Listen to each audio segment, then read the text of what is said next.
नमस्कार। आजको चर्चामा तपाईलाई स्वागत छ। आजको चर्चामा हामी समसामयिक विषयवस्तुमा केन्द्रित रही नीतिगत रूपमा चर्चा गर्ने गर्छौं। दर्शकवृन्द, यसपालिको मनसुनले करिब 20 लाख मानिसहरू प्रभावित हुने विज्ञहरूले औल्याएका छन्। विपदबाट हुने क्षति र यसको न्यूनीकरणका सम्बन्धमा आज हामीले कुराकानी गर्न गइरहेका छौं। कुराकानीका लागि आज हामीसँग हुनुहुन्छ राष्ट्रिय विपद जोखिम न्यूनीकरण तथा व्यवस्थापन प्राधिकरणका सहसचिव हरिप्रसाद घिमिरे। सहसचिवज्यू, यहाँलाई स्वागत छ कार्यक्रममा। धन्यवाद। हजुर, यसपालि यो विभिन्न जिल्लाहरूमा यति बेला मनसुनका कारणले गर्दा भएका क्षतिहरूको समाचारहरू दिन प्रतिदिन बाहिर आइरहेका छन्। वास्तवमा अहिलेको क्षतिको वास्तविक अवस्था चाहिँ कस्तो छ? धन्यवाद म्याडम।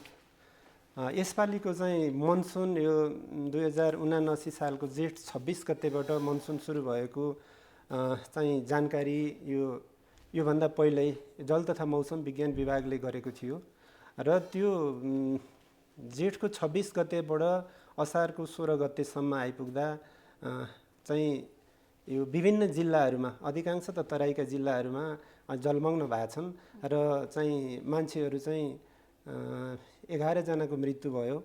यो बीचमा एकजना बेपत्ता हुनुहुन्छ र चाहिँ करिब त्यसमा चाहिँ 13 जना घाइते हुनुहुन्छ।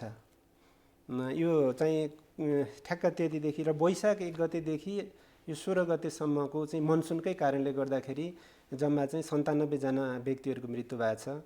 वैशाखदेखि अहिलेको अवस्थासम्म 97 जनाको मृत्यु भइसकेको छ। 97 जनाको मृत्यु भएको छ भने 211 जना घाइते हुनुहुन्छ, बेपत्ता 1 जना हुनुहुन्छ र यसमा चाहिँ जम्मा घटना चाहिँ जम्मा 918 वटा चाहिँ विपदका घटनाहरू घटेका छन्। यी घटनाबाट त्यति भएको छ भने अनुमानित रूपमा आर्थिक चाहिँ क्षति कति भएको छ भने अनुमानित मात्रै हो, यसलाई चाहिँ वास्तविक लिन सकिन्न। अहिले अनुमानित रूपमा करिब 65 करोड जतिको आर्थिक क्षति भएको अनुमान गरिएको छ। हजुर, यहाँले तराई जलमग्न भइराखेको छ भनिरहँदा र वैशाख यति जनाको मृत्यु भयो भन्ने तथ्याङ्क पस्किरहँदा तराईका जिल्लाहरूमै बढी मात्रा प्रभावित हुन् अथवा तराईदेखि अन्य जिल्लाहरूमा पनि यो मृत्यु हुनेको सङ्ख्या बढ्दैछ? मृत्यु हुनेको सङ्ख्या त जस्तो तराईभन्दा नि पूर्वको ताप्लेजुङमै 2 जनाको मृत्यु भयो पहिरो गएर।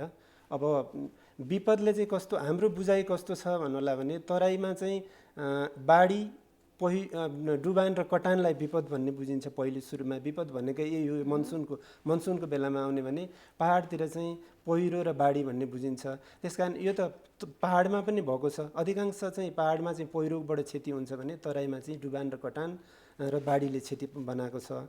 र यो बिचमा पनि यो मनसुनको सबैभन्दा वैशाख 1 देखि असार 16 गतेसम्ममा भएको क्षतिमा चाहिँ सबैभन्दा बढी मृत्यु चाहिँ 38 जनाको मृत्यु भएको छ। यो चाहिँ चट्याङबाट भएको छ भने पहिरोबाट 10 जनाको मृत्यु भएको छ। बाढीबाट त धेरै भएको छैन, 2-3 जनाको मृत्यु भएको छ। आगलागीबाट 18 जनाको मृत्यु भएको छ। वन्यजन्तुको आक्रमणबाट बरु 12 जना मृत्यु भएको छ। त्यस्तै गरेर अन्य अब चाहिँ वन डडेलोबाट 3 जनाको मृत्यु भएको छ। यसरी चाहिँ जम्मा 97 जनाको मृत्यु भएको छ। हजुर, यसपालिको अवस्था हेर्दाखेरि अन्य वर्षहरू भन्दा मनसुन पनि अलि छिटै नै सुरु भयो र त्यसबाट जुन खालको विपदका घटनाहरू हुन्छन् अथवा यसले प्रभावित पार्नेको सङ्ख्या चाहिँ 20 लाख नाग्छ भनेर विज्ञहरूले एक किसिमले समयमै सचेत बनाइराखेको यो अवस्थामा यहाँहरूले यो प्राधिकरणले यसको तयारीको लागि अहिले यति बेला के गरिराखेको छ? प्राधिकरणले यो विज्ञहरूले सरदर रूपमा हाम्रो चाहिँ मौसम विज्ञान विभागले एउटा पूर्वानुमान जारी गरेको छ। विगत वर्षहरूभन्दा अर्थात् अझ सरदरभन्दा बढी मनसुन हुने भनेको वर्षा बढी हुने र त्यही वर्षा बढी भइसकेपछि विपदका घटनाहरू पनि अटोमेटिकली बढ्छन्। त्यो बढ्ने हुनाले करिब 20 लाख परिवारहरू चाहिँ प्रभावित हुन्छन् भनेको छ। यो कसरी 20 लाख हुन्छन् भन्ने कुरा चाहिँ विगतका विपदका घटनाहरूलाई पनि हामीले 10-12 वर्षदेखिका विपदका घटनाहरूलाई केलाउँदै ल्याउँदाखेरि र यसपालि सरदर बढी वर्षा हुने र घटना बढी घट्ने भन्ने हुनाले आएको हो। यसको लागि हामीले एउटा अहिले यो राष्ट्रिय विपद जोखिम न्यूनीकरण तथा यो प्राधिकरण व्यवस्थापन प्राधिकरणले चाहिँ के गरेको छ भने राष्ट्रिय स्तरमा विपदसँग आबद्ध हुने मन्त्रालय र विभागहरू लगायत सम्बद्ध निकायहरूको समन्वयमा हामीले यो चाहिँ विपदको लागि चाहिँ यो पूर्व तयारी, जोखिम न्यूनीकरण सम्बन्धी पूर्व तयारी र प्रतिकार राष्ट्रिय कार्ययोजना भन्ने बनाएका छौँ। त्यो कार्ययोजना बनाइसकेपछि सबै निकायहरूले आफ्नो आफ्नो तयारी आफूले गरिसक्नु भएको छ र हामीले त्यो कार्ययोजना यही 2079 सालको जेठ 30 गते माननीय गृहमन्त्रीज्यूको अध्यक्षतामा बसेको कार्यकारी समितिको बैठकबाट स्वीकृत गरेर सम्बन्धित 75वटा जिल्ला प्रशासन कार्यालयहरूमा प्रदेशहरूमा पनि पठाएका छौँ र हामीले आफ्नो वेबसाइटमा पनि राखेका छौँ।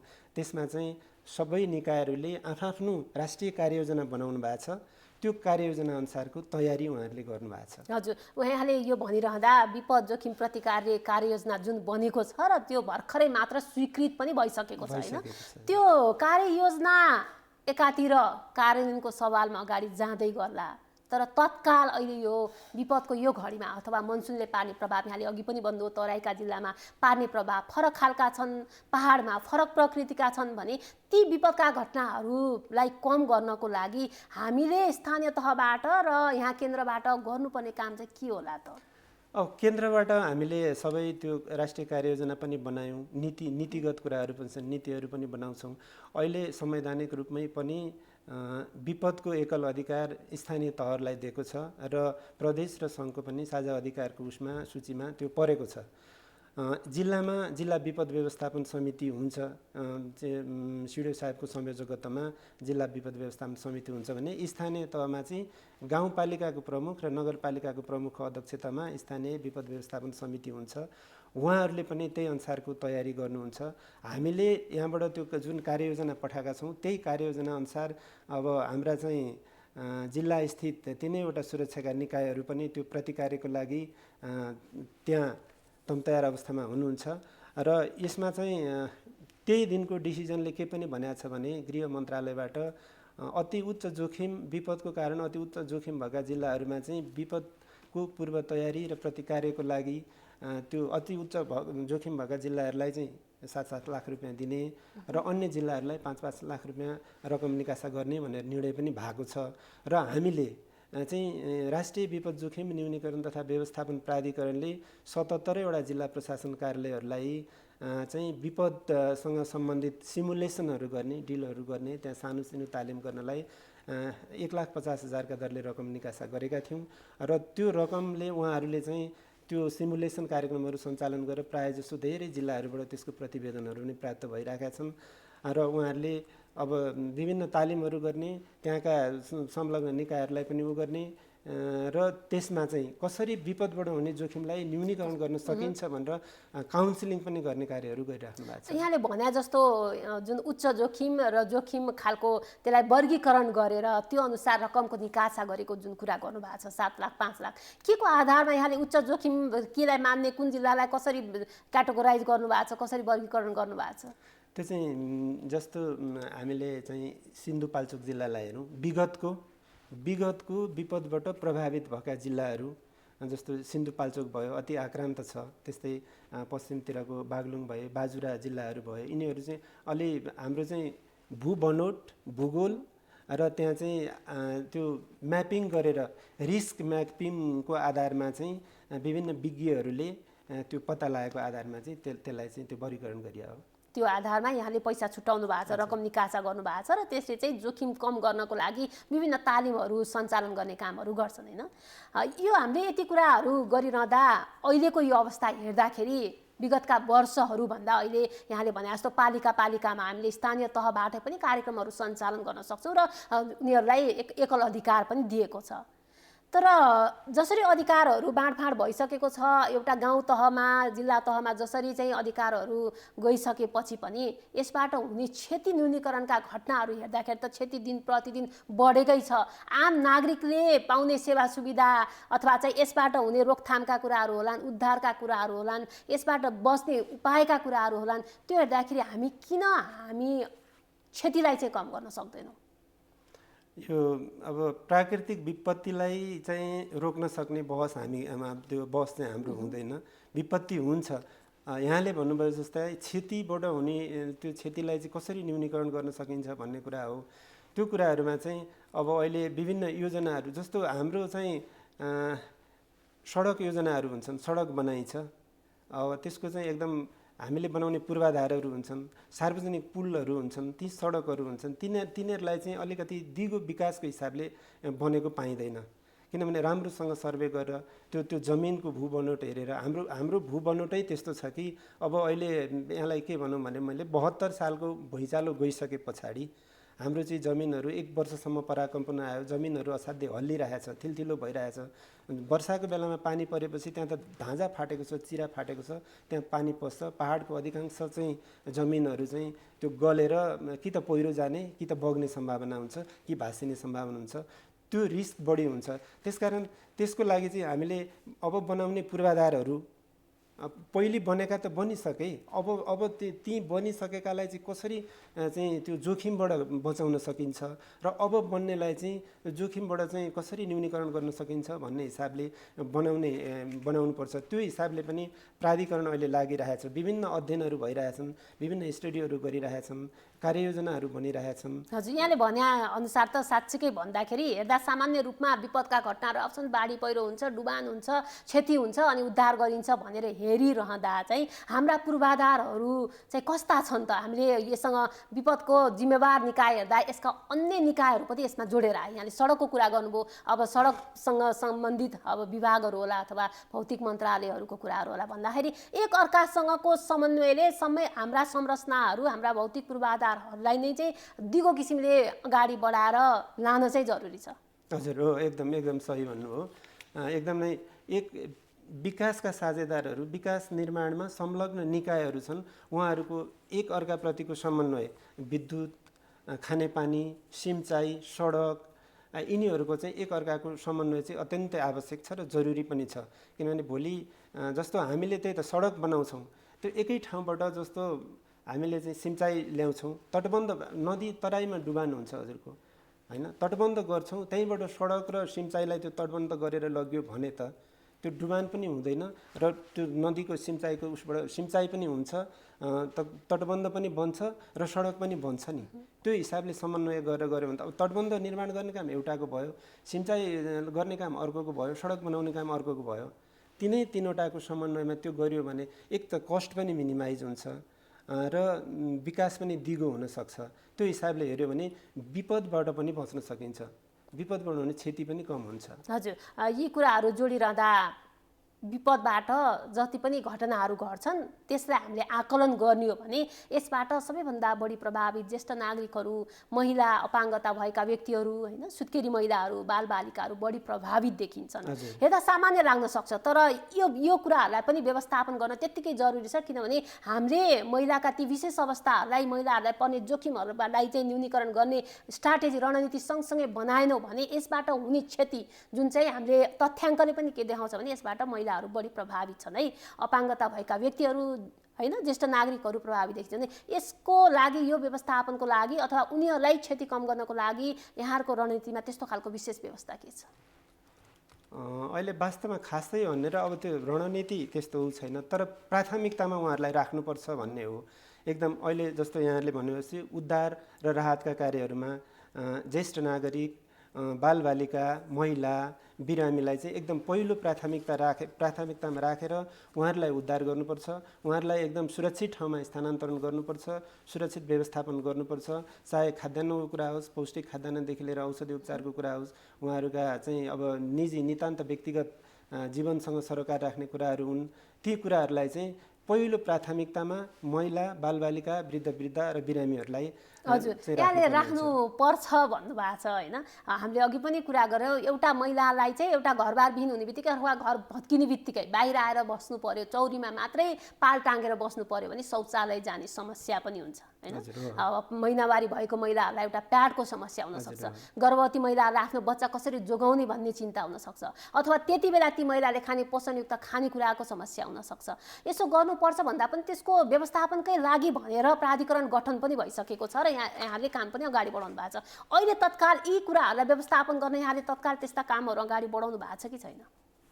ठ्याक्कै यही काम गर्न यो अगाडि बढेको छ भनेर त अहिले मैले यहाँ भन्न सकिनँ, किनभने हामी ती नीतिगत रूपमा नै ती कुराहरूलाई प्राथमिकतामा राखेर अगाडि बढाउँछौँ र हामीले काउन्सिलिङ पनि त्यही अनुसार गरिरहेका छौँ। र यो त एकदमै यहाँले भन्नुभयो जस्तो एकदमै अत्यन्त जरुरी कुरा हो।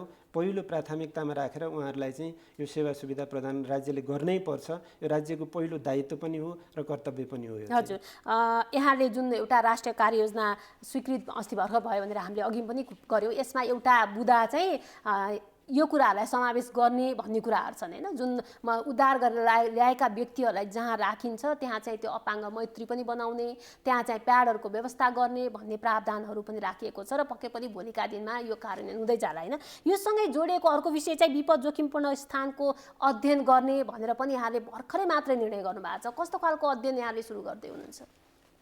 त्यो चाहिँ विपदको हिसाबले सबभन्दा जोखिमपूर्ण क्षेत्र कहाँ हो त्यो क्षेत्रको अध्ययन गरेर त्यो चाहिँ अब विभिन्न उसबाट म्यापिङै गर्ने, त्यसलाई म्यापिङै गर्ने अनि त्यो अनुसार चाहिँ त्यो जोखिमको क्षेत्र पत्ता लगाएर त्यहाँ चाहिँ अब विपदबाट हुने पछि हुने जोखिमलाई कसरी न्यूनीकरण गर्ने भन्ने हिसाबले चाहिँ त्यो अध्ययन सुरु गर्न लागि हो। त्यो चाहिँ हजुर, कसरी त्यो विपदमा कहाँ कति क्षति हुन सक्छ त्यसको अध्ययन गरेर त्यो खालको तयारी गर्ने चाहिँ अगाडि बढिराख्नु भएको छ। त्यसले कस्तो गर्छ भन्नुलाई भने जस्तो एउटा सानो उदाहरण लिउँ कि जस्तो कुनै पनि पहिरो प्रभावित क्षेत्र छ भने अब जल मौसम विज्ञान विभागले एउटा वर्षाको चाहिँ सूचना जारी गर्छ, उसले पूर्व सूचना दिन्छ यो ठाउँमा यति धेरै वर्षा हुने सम्भावना छ, वर्षा हुन्छ भन्ने हिसाबले उसले एउटा सूचना जारी गर्छ।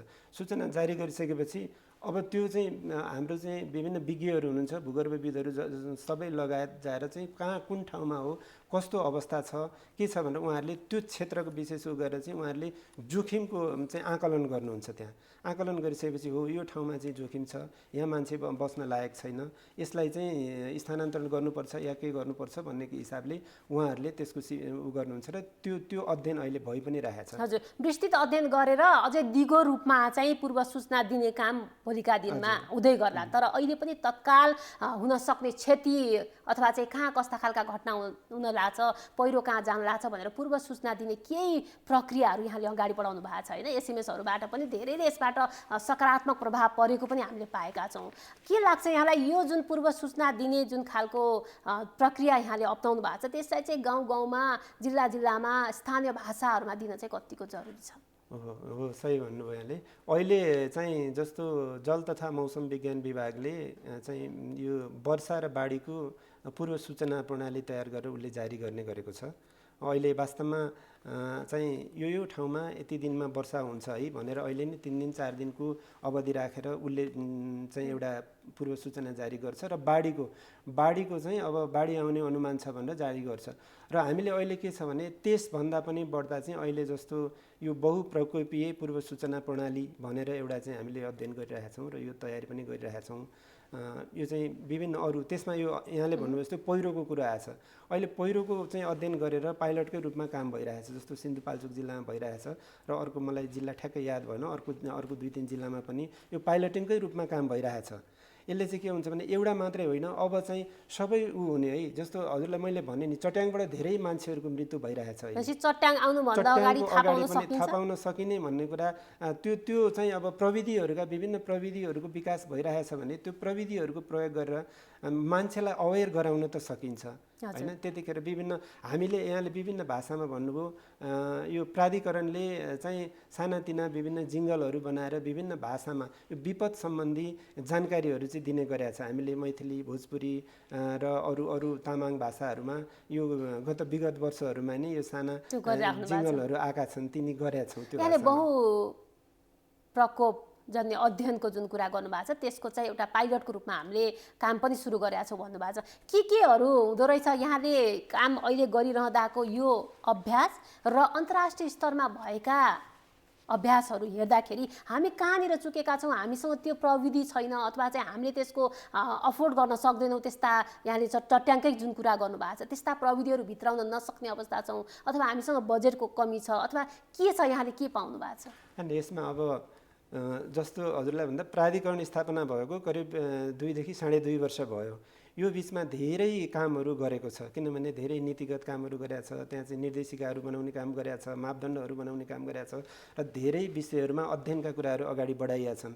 हो, हाम्रो चाहिँ हामी के इन्भेस्ट गर्न त्यति नसक्नुला, हामीसँग प्रविधिहरू पनि पहिलेको अब जस्तो अन्य विकसित मुलुकहरूको जस्तो प्रविधि हामी कहाँ छँदा पनि छैन र अहिले अब भित्रिसकेको पनि छैन।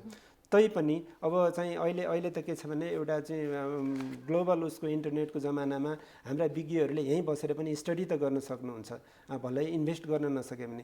र मैले यही सिलसिलामा भने कि हो यो विपदलाई अब विपद जोखिमलाई न्यूनीकरण गर्ने यस्ता चाहिँ यो बहुप्रकोपीय चाहिँ पूर्व सूचना प्रणालीहरूको विकास गर्न, यो चाहिँ हरेक जनताहरू माझ पुर्याउन चाहिँ अब यसमा चाहिँ सार्वजनिक र निजी क्षेत्रबाट नि लगानी वृद्धि गर्नुपर्ने अवस्था छ। लगानी पनि यहाँको सहकार्य, यहाँले लगानी गर्ने जुन प्राइभेट कम्पनीहरूको कुरा सँगसँगै अघिदेखि हामीले कुरा गरेका विभिन्न अन्तर्निकाय मन्त्रालय विभागहरू बिचको समन्वयको कुरा र अन्य निकायहरूसँगको जुन एउटा समन्वयको कुरा गरिराख्नु भएको छ नि, त्यसमा कतिको उहाँहरूले अपनत्व ग्रहण गरेर यो विषयमा अगाडि बढ्नु भएको छ कि अथवा यहाँले यसरी जानुपर्छ भन्ने धारणा मात्रै यहाँहरूको छ? होइन, अहिले राम्रो छ, समन्वय सबैसँग छ। विभिन्न मन्त्रालय निकायका विषय विज्ञहरू हामी जम्मा हुने चलन छ, छलफल गर्ने छ।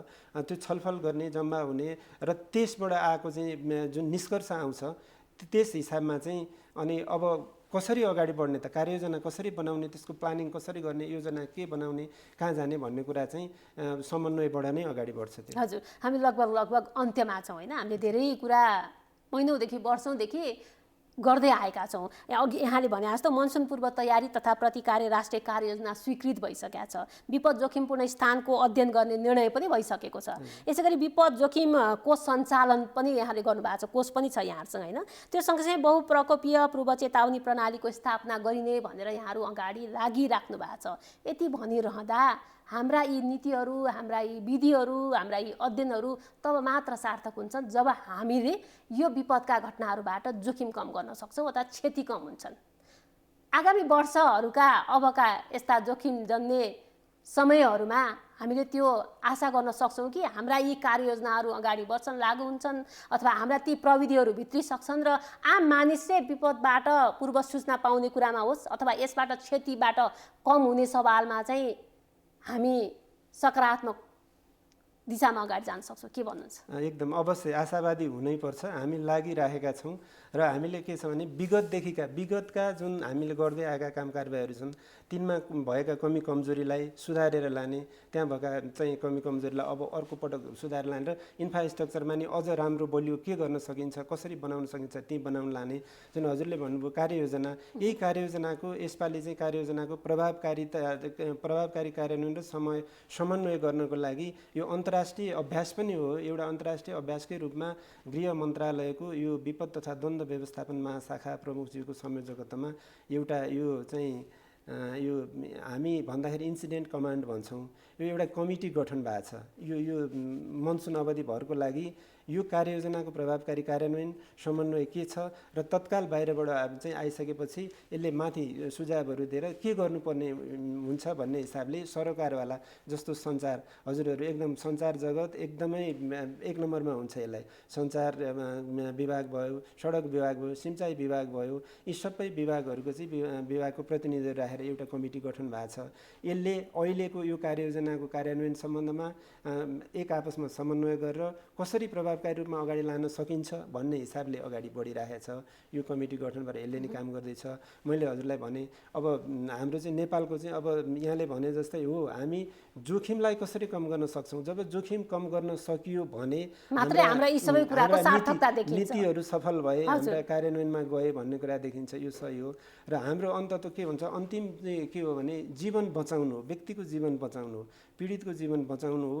त्योमा हामी सबै लाग्नुपर्छ, न कि एउटा सरकार एउटा चाहिँ मन्त्रालय भनौँ विपदसँग काम गर्ने मात्रै निकायले यो सम्भव छैन। यसमा हामी सम्बन्ध निकायहरू सबै लाग्यौँ भने यी नीति कार्यान्वयनहरू पनि सफल हुन्छन् र हामीले यहाँ हजुरले भने जस्तो क्षति पनि कम गर्न सकिन्छ, विपदबाट क्षति पनि कम गर्न सकिन्छ। आशा गरौँ हामी आगामी वर्षहरूमा यसबाट हुने जुन खालका जोखिम एउटा आकलनका कुरा छन्, यसपालि जसरी 20 लाख मानिस प्रभावित हुनेछन् भन्ने खालको विज्ञले आकलन गरेका छन्, त्यसमा पक्कै पनि कमी आउनेछन् र यहाँको कार्ययोजनाहरू, यहाँका अध्ययनहरू, यहाँका जुन प्राविधिक जनशक्तिहरू यसका लागि चाहिँ कार्यान्वयनको चरणमा जानेछन् भन्ने हामीले आशा गर्छौँ। यहाँले समय दिनुभयो र विपद र यसबाट हुने क्षति न्यूनीकरणको लागि राष्ट्रिय विपद जोखिम तथा व्यवस्थापन प्राधिकरणले कुन ढङ्गले काम गरिराखेको छ भन्ने विषयमा जानकारी गराइदिनु भयो। यसको लागि म यहाँलाई धेरै धेरै धन्यवाद दिन्छु। यहाँलाई पनि मैले यो हाम्रो राष्ट्रिय विपद जोखिम न्यूनीकरण तथा व्यवस्थापन प्राधिकरणको तर्फबाट अहिले हामीले के गरिरहेका छौँ भन्ने बारेमा यहाँ आफ्ना अवधारणा राख्ने चाहिँ अवसर प्रदान गरिदिनु भएकोमा यहाँप्रति आभार व्यक्त गर्दै धन्यवाद ज्ञापन गर्छु। हवस् त, यिनै प्रस्तुतिसँगै आजको कार्यक्रमबाट म नेहा पनि बिदा माग्दछु। नमस्कार।